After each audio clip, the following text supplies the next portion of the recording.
For folks that are listening that are trying to get into the short-term rental business, the problem, at least the way that I think about it with our business is we have multiple teams. They need a way to buy stuff and they need a way to reimburse them. Just like all the supplies that we need, there's just a lot of different flows that come from that. I'm really excited to have John on the show today. John and I met less than a year ago. Tell us about Topkey. Yeah, in a nutshell, Topkey is effective. You're like my situation. I'm like, what's the best course of action for me? In terms of And I feel like that's maybe not super common, but like everyone has that kind of similar setup. Like, what's the problem with that? And like, how can better software solve that? Yeah, so let's think about this a little bit more. So what do you use for your accounting? Hey everyone, welcome back to STR Like the Best. I'm your host, Michael Chang. If it's your first time listening to the show, this podcast is focused on short-term rentals where we interview leading investors, operators, companies that operate within the short-term rental space to help you better invest both your time and your money into becoming a better real estate investor. I'm really excited to have John on the show today. John and I met at a conference probably like less than a year ago. Him and his colleague were like super funny. We're like hanging out at the booth, and he reached out, and I would love to hear what him and his team are doing on Topkey. So I hope you guys enjoyed this episode today. John, thank you for joining us today. Pumped to be here, man. Thank you so much for having me. Yeah, no, thanks for taking the time. You're busy, crushing at Topkey. Tell us about Topkey. I appreciate the ability to come on and in a nutshell, Topkey is effectively a financial operating system for property managers. So we work with vacation rental companies, hotel groups, and long-term rental managers. And in a nutshell, we help basically streamline financial operations. So we help you close your books faster, and we help you capture more unreimbursable expenses. Topkey has a number of different products today across kind of a swath of financial tools. So initially, we started with what was basically expense management. So the ability to really quickly track every card purchase and then bill it back to a owner, sync to your accounting system, sync to your PMS. We've expanded a banking product, pay up to 3.5% APY. And then we have a full AP product that really serves to help managers basically streamline owner payouts, vendor payouts across like checks, wires, or ACH. Yeah. John, that sounds so boring, man. My God, Jesus. This is like the stuff that business owners have to do. That is like, no one gets into short-term rental business and say, man, I gotta classify my expenses better. It's the unsexy stuff that is, that keeps you up at night, I think. And it's the stuff that people have to get right when you grow. We're 39 properties right now, and I've seen so many people along the way, hey, how do you do your accounting? Like, oh, what do you mean? I just look at my Airbnb statement, look at my bank account, and like if there's more money than it was last month, and I'm doing okay. Like, not really the right way to do it. I say that as a joke, that boring, but like there's a lot of stuff in business where like there's this sexy stuff that everyone talks about, but like it's the nuts and bolts of building your business, making sure that the revenue that comes in actually is cash in your bank account, and that exactly how much money is leaving your bank account, leaving your company. Like that is like, those are the bread and butter tools of a business that a lot of people don't get right. So I'm glad like you're here today to talk about that, because I think it's a problem that people don't really think about. But once you shed some light on it, you're like, oh crap, like I don't know if I captured all my revenue. I don't know if like how much money I spent. I don't know how, where the money goes. So I think it's a really good, and I'd love to kind of explore that topic with you. But maybe before that, like, how'd you get started with this? We were talking a little bit about your background. I'd love for you to share that and how you came up with the idea for Topkey. Yeah. So, no, then a lot, ton to unpack on what you're saying. So how I got started, just kind of high level. I used to do. I was in finance, kind of similar to yourself. I think we both share this. We were both in investment banking. Yep. I was on the industrials team at Wells Fargo Securities, based in Charlotte and then New York, and then I ended up joining Starwood Hotels after I left Wells after my kind of like analyst stint, 2 years as an analyst, and then joined their corporate development M&A team at Starwood Hotels up in Stanford. Did the reverse commute from Midtown to Stanford, Metro North Line. So I was there for a couple of years, worked in kind of the hotel space, and really like just loved the industry kind of from that experience. It was a really fun, but also very interesting time to be there, because Starwood actually was going through a really deep analysis of whether to sell the company or, actually merge with a peer. Ultimately, we got bought by Marriott. And so I was kind of there, had a kind of front row seat to that and worked on it. And we also worked really closely with our timeshare business to kind of do effectively a spin out, and ended up turning it into an acquisition where we sold the company to another player in the timeshare business. So I really spent a lot of time kind of learning that sector, and just like getting a firsthand look at like a really crazy period in the hotel world where Starwood, it was, I think it's still one of the largest hotel acquisitions to date, Marriott acquiring Starwood. So long story long, I moved. On a personal note there, that transaction really screwed me, because my mom used to work at Starwood, and we were we really abused the employee benefit for like decades. Gosh, the employee benefit was so good. Yeah. Decades. The Star Hot program. My God, it was the best. Oh God, it was like the best program ever. I would like stay at the peninsula in Tokyo for like $99. It was crazy. The best thing ever. It was crazy. So when that Marriott merger went through, I think we had like a year grace period, and it went away. So I was very, not when you said that, I was like, oh yeah, I forgot. Like that's when we lost those benefits. Dude, I use that benefit so rarely.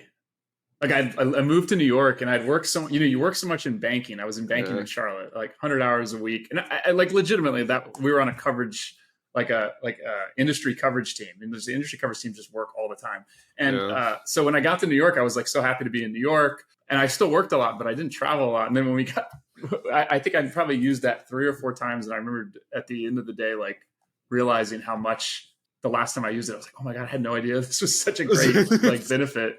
And I wish I traveled more during that period. But so I ended up going to California. I moved to San Francisco, and I joined a company called HotelTonight, which was at the time kind of like a last minute booking platform. We were and had early partners with Starwood, which is how I found them. And then just had an amazing time there. I joined a partnerships team, so I kind of took a different role from finance. Anyway, worked there for a few years. We actually got bought by Airbnb. Kind of led me to Airbnb, and I was effectively a middle manager at Airbnb for a year and a half, almost 2 years. While there was just really like kind of got the startup itch. So I spent a lot of time thinking about what I wanted to do. And during COVID, just saw an opportunity to leave and start something. So actually went through what's called Y Combinator, which is like a startup accelerator out in San Francisco. And we were building something totally different to start. We were building a marketplace to connect property managers and owners. That was kind of our big idea. That's what we applied for when we went to Y Combinator. But ultimately, we realized my wife and I had moved to a small beach town in Florida, close to where I'm from, called 30A, Santa Rosa Beach, kind of near Destin.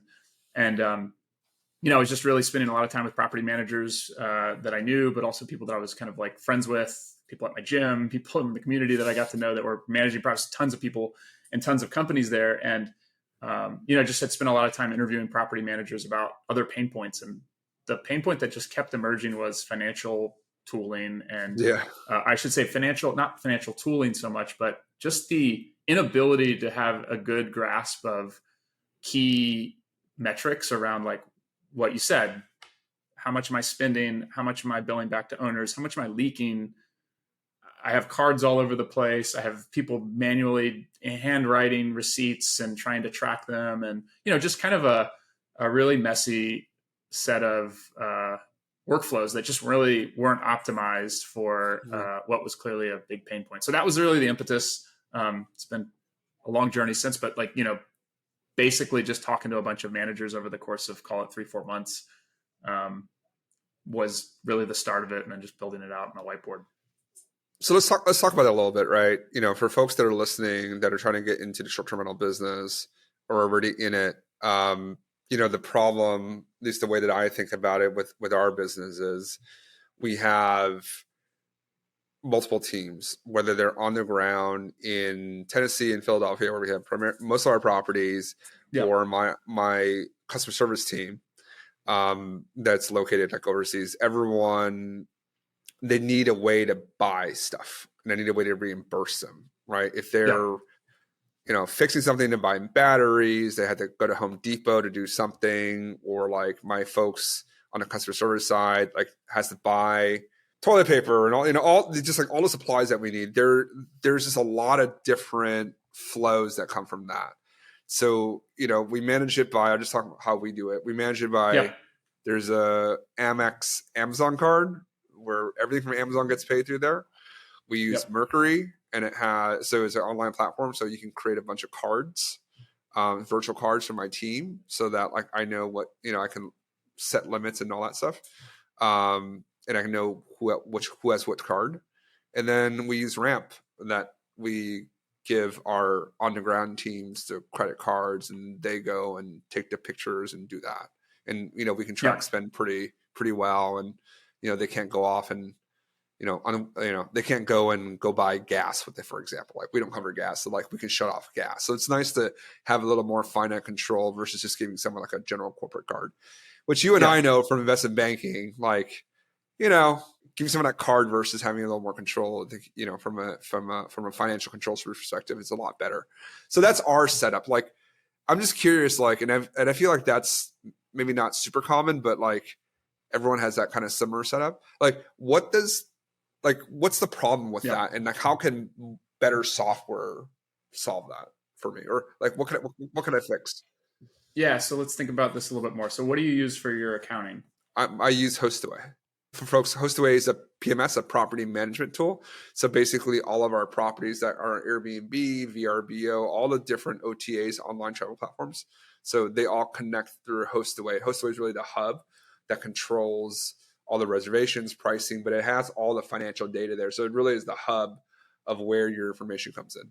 And then we also, we use a company called B&B Tally, which helps us take Airbnb payouts and decomposes them into taxes, fees, et cetera, et cetera. So we want more granularity into our revenue, into what actual revenue. Yeah. So, and are you using a maintenance tool like Breezeway or something like that? We're internally, I think a lot of people listening are more like self-managers. So we internally manage our own book. So we don't have the issue of billing back a client for something. Sure. Yeah. And I think that's probably like, maybe one distinction between, yourself and a lot of property managers that have like the billable that they have to get kind of reimbursed from owners every month. But really, if you think about it, like you're using 5 or 6 different tools like out of the gate to manage this stuff. So I think one thing that like we've been able to kind of show with a lot of these folks, we're very, Ramp and Mercury are good tools for sure. We've actually used both. But if you think about it, Topkey has all the same functionality, but we also integrate to HostAway. We integrate directly to your maintenance tooling. So if you use Breezeway, we have a direct integration to Breezeway. So you can pull back tasks, push them out to your PMS. You can actually pay bills directly from a task in Breezeway. Again, a lot of managers that we work with use something like that. Separately, we have the ability for you to kind of have the full end-to-end workflows of all the systems that you mentioned, but it's in one place. So one big advantage of using Topkey over just kind of generic cards is we directly integrate to every major card provider. So for example, you can work with us directly. We have a direct American Express integration, and you can use the kind of best rewards that you get. So with Ramp, you're getting 1.5% cash back. With Topkey, you can use your Amex card and get 2% or whatever the reward is that you want, because maybe you live in Atlanta and you want to fly Delta, or maybe you're in Austin and you want to fly Southwest because you want your spouse to travel with you. So you use the double mile Southwest card, or maybe you just love Capital One Spark. You can use that. And then separately, you can use like an Amazon 5% cash back from Amex, which everyone should use. So I think I didn't know that. So that's actually really important. So through Topkey, you can actually, I can actually still access the same rewards program on Amex through your virtual card? Any Visa, MasterCard, or cool. Very cool. I say any. I think there's like one random bank and card combination with MasterCard we can't do, but pretty much every major business credit card you can connect to. That's really neat. The other thing is we have a direct integration to Amazon. So anytime you make purchases on Amazon, we will take and cut the transactions automatically, pull in the invoices, create custom invoices, fix them directly to your receipt. So you don't have to do any like manual tagging for things like Amazon. Okay. Big pain point. A lot of managers we work with spend lots of money on Amazon.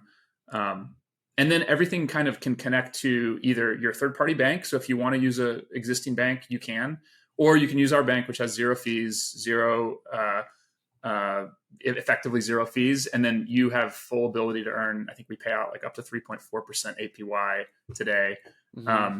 And you have like the ability to essentially take a lot of different tools and combine them into one. We're FDIC insured up to 3 million. If you're using Mercury, it's kind of similar in that regard, but having everything in one place, a not so, minor issue as you start to scale. Nothing you mentioned, like we have like a full on revenue recognition product we're about to launch, which would effectively allow you to do some of the stuff you mentioned with, I think, B&B Tally. So we have that bank reconciliation product that you could then pull in. So that's something that I think a lot of people don't do. And like the way I do it, I just, on my QuickBooks, I have a revenue number. Say it's $200,000. Right? When I say this is like for it's summer, so it's better right now. So say May was like 200K, and I go into my bank and I go and download. I have to manually download all the transactions, and then write a sum if function, and tally up all the credits, and it's like, how close do I get to 200? How close do I get? And obviously there's timing differences. Things roll. So it's like, okay, it's like 1 or 2%. Like I don't get too fussed about it. Like 3 or 4%, 3+%. Like, wait, okay, well, what's going on here? Something's like funky. I'm going to figure out. Most people don't even do that. And I'm just like, man, like folks, so you have a product that can do something similar?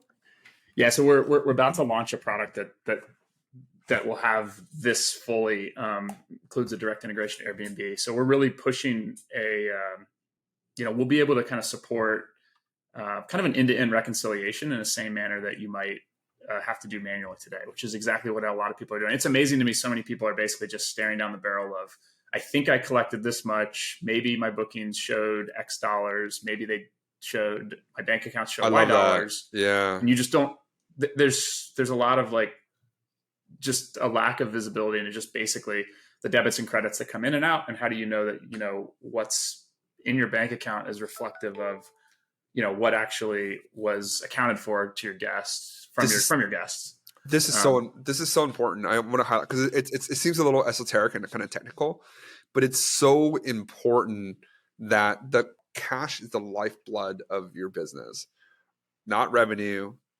not EBITDA, not profit. That's an accounting fiction. Anyone smart, anyone that knows accounting can kind of like futz around with that. The only one number you can't futz with is cash. So it's really dollars in, dollars out. That is the single source of truth. And in your business, if you don't know how much money you're actually collecting, you might know your revenue, but if you don't know that you're collecting that cash that revenue represents, like you have a major problem. And then, there's obviously, levels to that, right? Like for most of us, if you're not running you don't have a full kind of finance department, it's kind of hard to kind of get to that level. There's your software solves that. The closer you can get to that, the better. And I know of many, many, many cases of people thinking they were profitable, like in our mentorship program, when they come in and say, hey, I made all this money. I say, okay, great. And then I set up with our accounting, we have an accounting partner, VA. Basically, he has a VA company that goes and helps people sort out their books. And they're like, oh, wow, like I didn't realize. Oh, really? I didn't realize this. Oh, I didn't realize Stripe was taking 3%. Oh, I didn't realize this payout account was different. Oh, I didn't realize like all these things. And they're like real dollars and cents. And what you think was profitable ended up not being as profitable as you thought, because you didn't collect the cash that you thought, because you weren't taking into account payment fees. 3% is not nothing from Airbnb or for Stripe. Totally. You're getting leakage, like all these expenses that like you didn't know. I didn't realize. Oh, I had this. I didn't realize I was paying my person this. Oh, I didn't realize I was doing this. So this is where, like, if you're listening, like, this is where it's important. I think this is a real value proposition. I think I'm pretty decent at this, but like, even I learned, oh wow, like I didn't realize that. That's actually a big reason why I didn't want to switch it on a product, because I get 5% back from Amex. Yeah.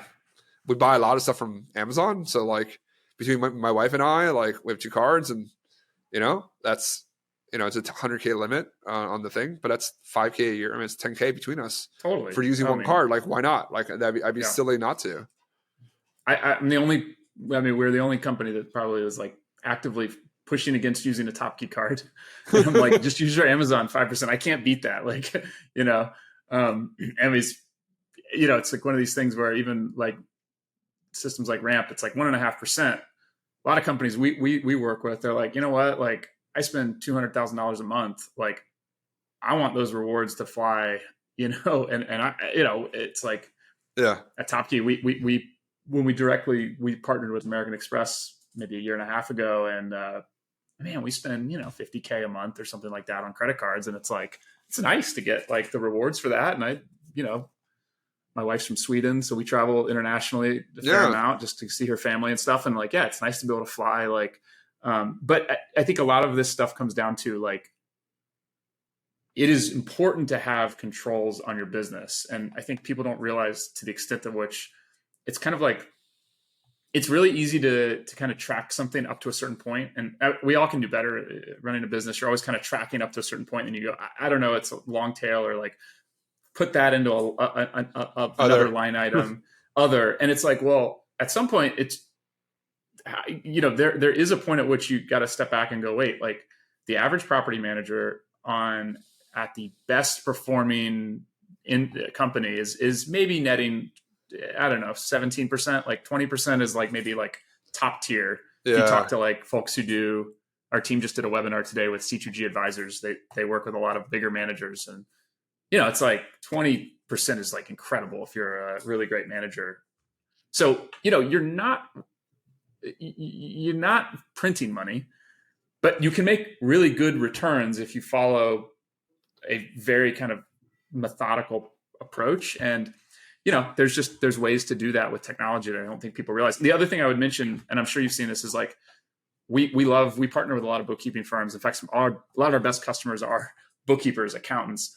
But I always caution people like, hey, you're going to be working with a third-party accounting firm. They're more than happy to like work with you. As you scale, their costs go up. You just continue to scale with them. So it's really important to kind of have visibility for your own perspective, to be able to say, hey, we know like how much we're paying out. We know kind of like what's actually going on behind the scenes. So you have another perspective on it. Because many times I've seen there are third-party accounting firms and whatnot, and then they just have like a VA who's doing the work, and you end up like paying for a VA. And it's like, it's a little bit of a Russian tea kettle, it's like, put it that like, and it's like, hey, like you just need to be aware, because anytime you have third-party providers, like having good tools to kind of ensure you have visibility, not just like your accounting firm. It's very easy to offload everything. And on some level you should delegate, but like financial stuff, you cannot delegate completely. Like you just can't. And it's important that you have visibility. So good tools, Topkey or otherwise, like that's kind of our mission. It's like, how do we build better tools so people can get better visibility? And we're building this product for this industry. So it's not like the product's not done. We are constantly meeting. We meet with 40, 50 companies a week. That's kind of our standard week for our CS team, where we're just doing calls pretty much every day. And the goal is like, hey, what's working in the product? What can we make better? What new features do you want? That has really been our kind of like secret sauce to being able to grow like we have, and really grow without hardly any churn, basically. Mm-hmm. The team is like right in the other room here. So they're right behind me, which is great because we're all working together. We're based here in person. So I don't know. We've been really blessed to find a niche and kind of carve it out and build, but I feel like there's a lot more to do. So, hey guys, I hope you're enjoying the episode so far. If you can think about how you found this podcast, maybe it was on TikTok or Instagram, or maybe someone shared it with you. I don't run ads for the show or have any sponsorships. So the only way this grows is through word of mouth. If my podcast is valuable for you in any way, please hit the subscribe button and share this with someone who you think would help their investing journey or business. Thanks a lot, and let's continue on with the episode. No, it's great. Like it's I was talking about QuickBooks. I have a love-hate relationship. I mean, I need it because we need visibility into revenue, expenses via classes, which for folks that if you have multiple properties, you definitely, don't cheap out and pay for classes so you can actually see how each property does individually, and don't try to do it things vertically. Like eventually got to go horizontal. So can I share a little thing we can do? So if you use Topkey, you can just tag a transaction to a property, and then we can map every property to a class, because a lot of managers like yourself use the class functionality. Or you can also map to customers, or some managers use locations.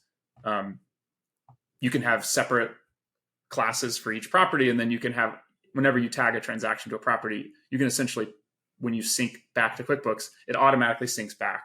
We actually also have AI now that runs through the product to basically tag to the correct GL category. We're at like 95% accuracy on that.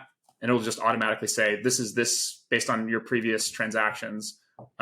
So you can think about it like, this is what a lot of times you're paying a bookkeeper to do. You're going back to QuickBooks and you're going, this transaction goes to this class. It's like, you can just automate that. You can even set up cards for properties. There's a bunch of customizations you can do.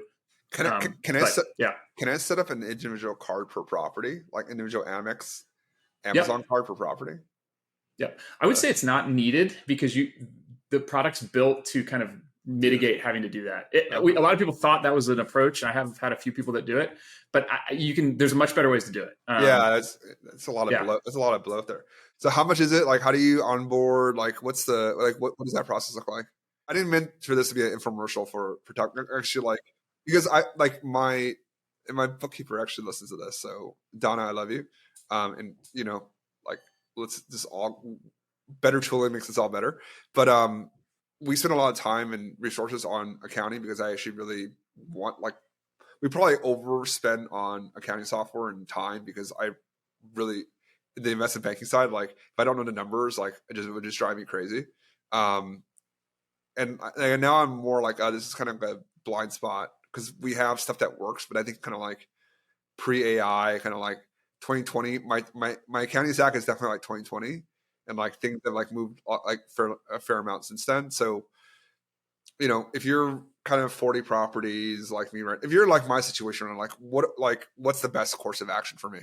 In terms of kind of what I recommend, and we see this, I haven't seen a ton of companies in our industry using your stack in particular. But we've seen people who have been on that specific stack come over and just not miss a beat, being able to integrate to your PMS automatically, push things back to QuickBooks. Topkey's very, very it's priced to make it very easy for folks to be able to use it. I mean, I'll put it this way. If you're using our bank accounts, it's essentially free typically for folks. Maybe there's a small fee, software fee on top of what the yield is. But under, 50 units, it's very, very reasonable, couple $100, a little bit more than that when you get past a certain number. So it's very doable. We do have some the pricing varies by what specific integrations and things you're using, but by and large, it is one 30-minute call to get set up, and you're basically rocking and rolling. Very easy to go live. Takes 10 minutes up front to kind of get set up with an account. It's really straightforward. And what we typically do is we commit to setting up kind of recurring calls with yourself or your bookkeeper. So for the first 6 weeks, basically every other week you have a call with our team, and then we transition that to monthly. Really the purpose is just make sure there's nothing left no question left unanswered.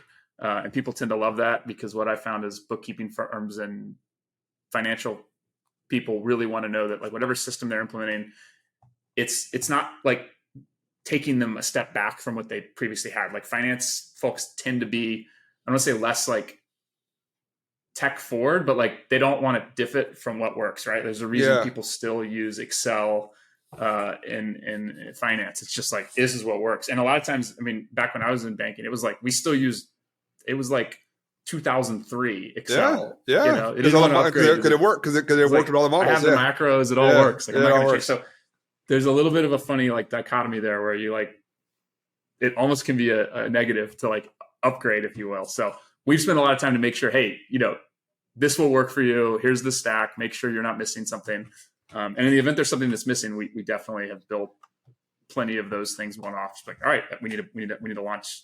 Well, it makes it more comfortable. I mean, you know, we're cut from the same cloth in the investment banking side. You know, I stayed longer than you, probably too long. I probably should have, you know, I came in an associate. So I think like you got to make the big bucks though, right? Oh yeah.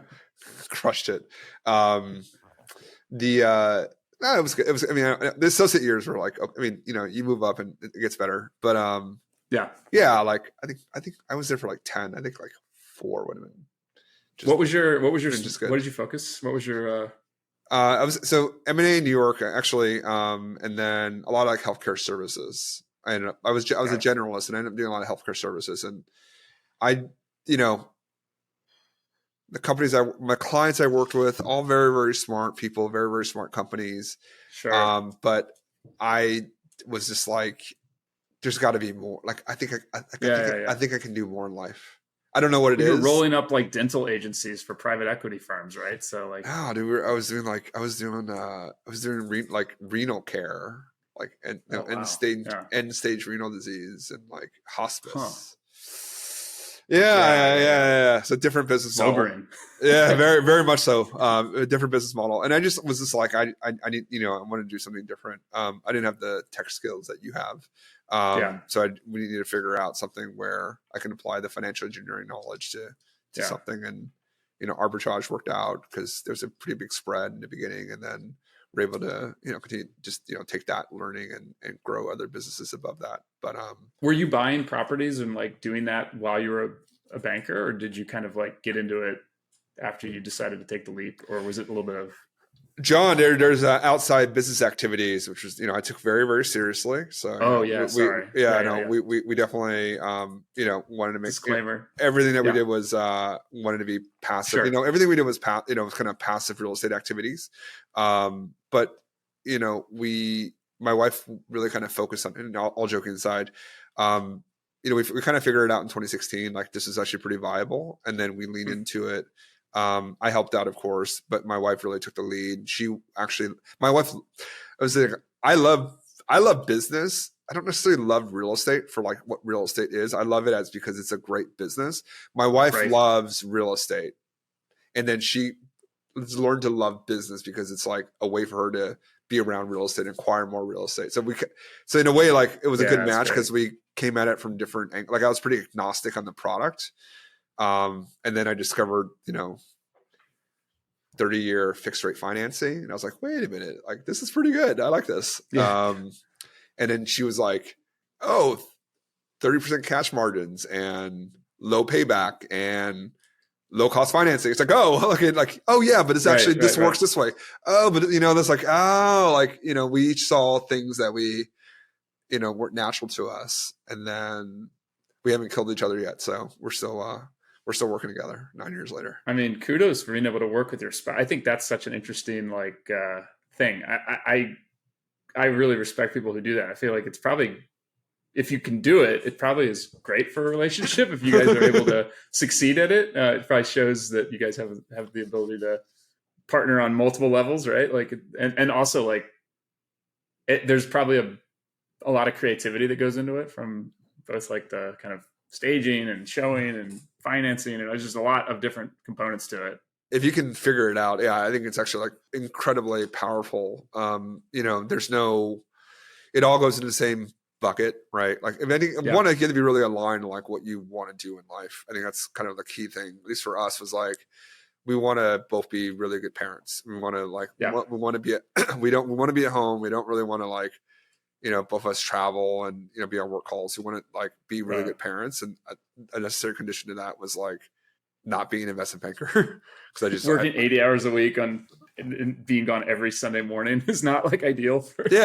Shocking. I mean, look, there's a place, and not to say Sure. if you work 80 hours, you can't be a good parent. I just like, for me, it just wasn't like, I didn't see myself in that.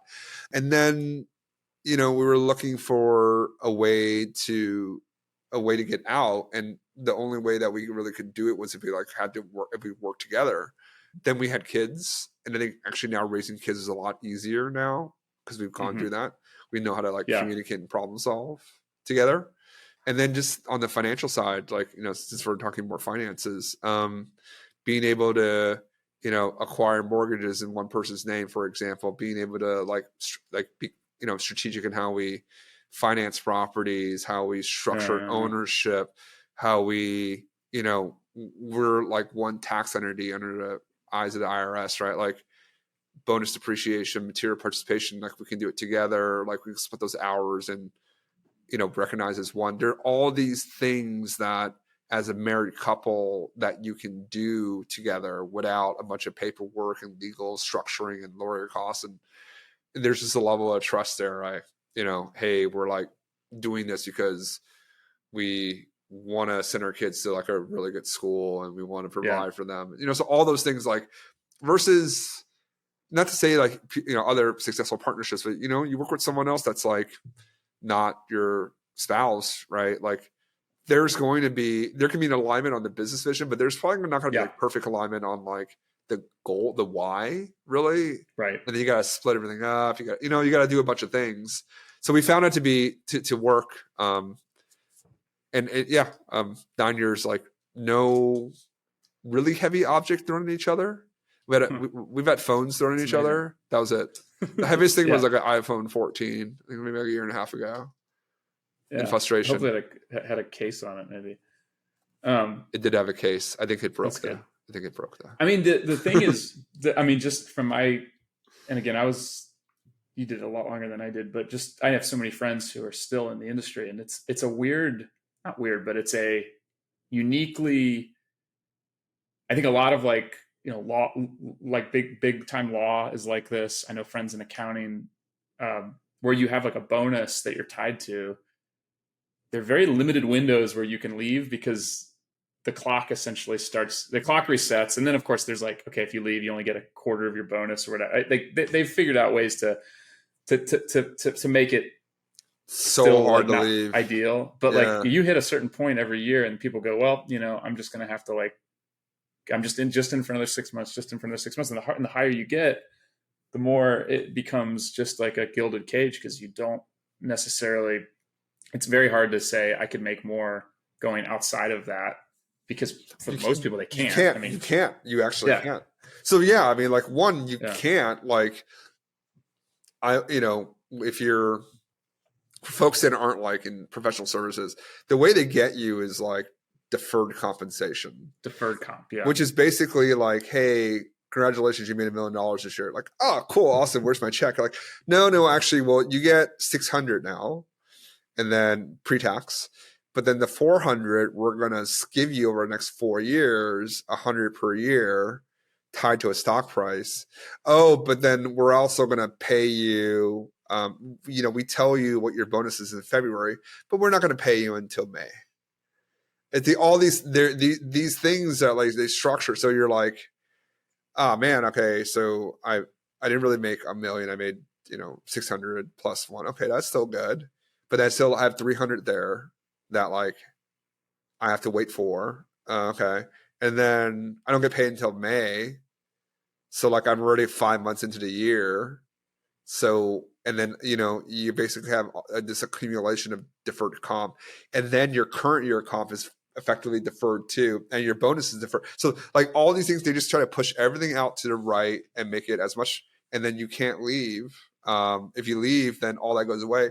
So then it's very smart, because the math is like, wow, like you got to have something really good to get out, or you're just like, you just can't do it anymore as you get more higher and higher in your career, your objectives change, and you're tied to new business, and that's obviously like the best folks on the sell side. It's ultimately like, can you go out and bring in a client and left lead a deal or whatever? So you're really vested. So you build these relationships over years, and there's all these other incentives professionally and otherwise where you're tied into the outcome. So it can create a world where you really are stuck. And a lot of people I mean, I certainly know friends who are just absolutely love it. I mean, I do know people who really are fantastic at what they do, and they're heads and toes better than most people in what they do.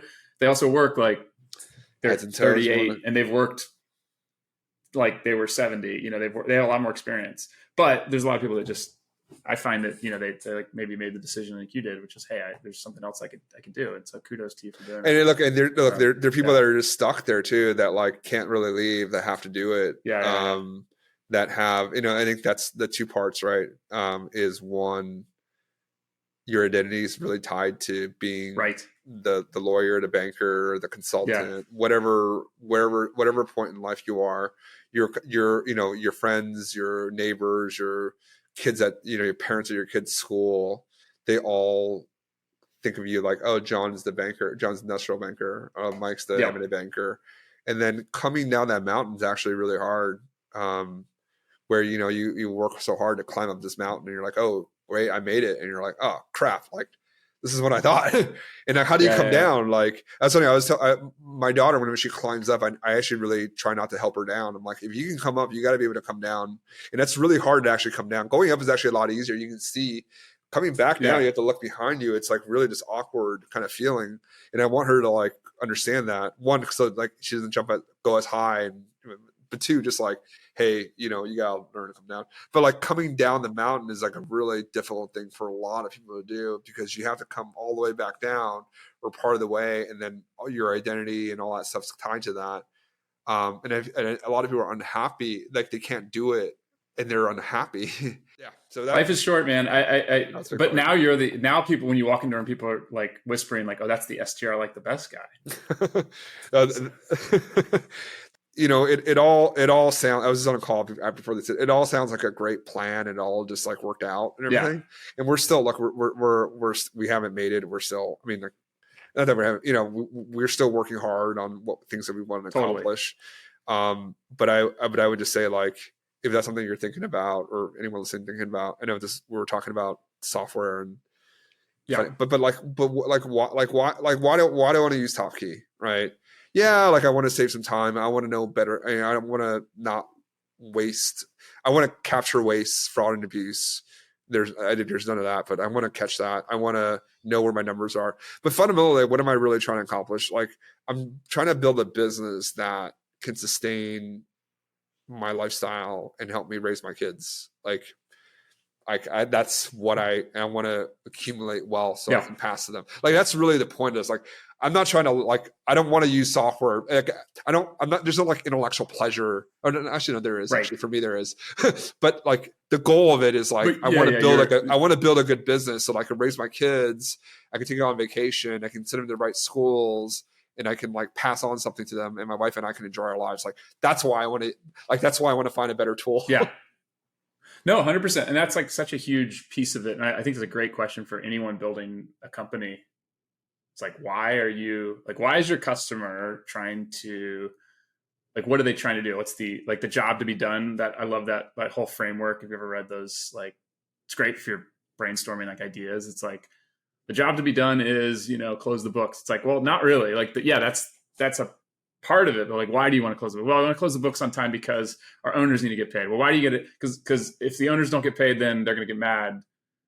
Well, if they don't get paid, we can't keep our margin, because then they're going to like, you start going down the road of asking all these questions, and you start to understand like, well, you know, there's a lot more to the problem than just like, there's some sort of thing that they need to do. It's like, your goal is to have a good life and be able to have some peace of mind, and also figure out how to optimize the financial position that you've built for yourself, and not like lose it. You know, it's like, all right, that's a much more clear objective than not lose 3% or 5% of your spend on you know, unreimbursables because you forgot to bill it back to a category or something.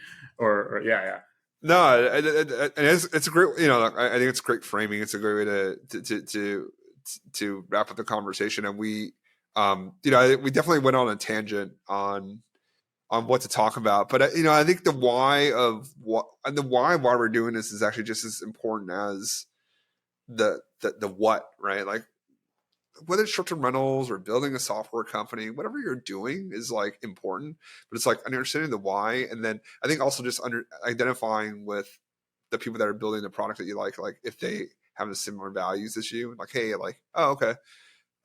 That's people I want to do business with. I definitely want to explore.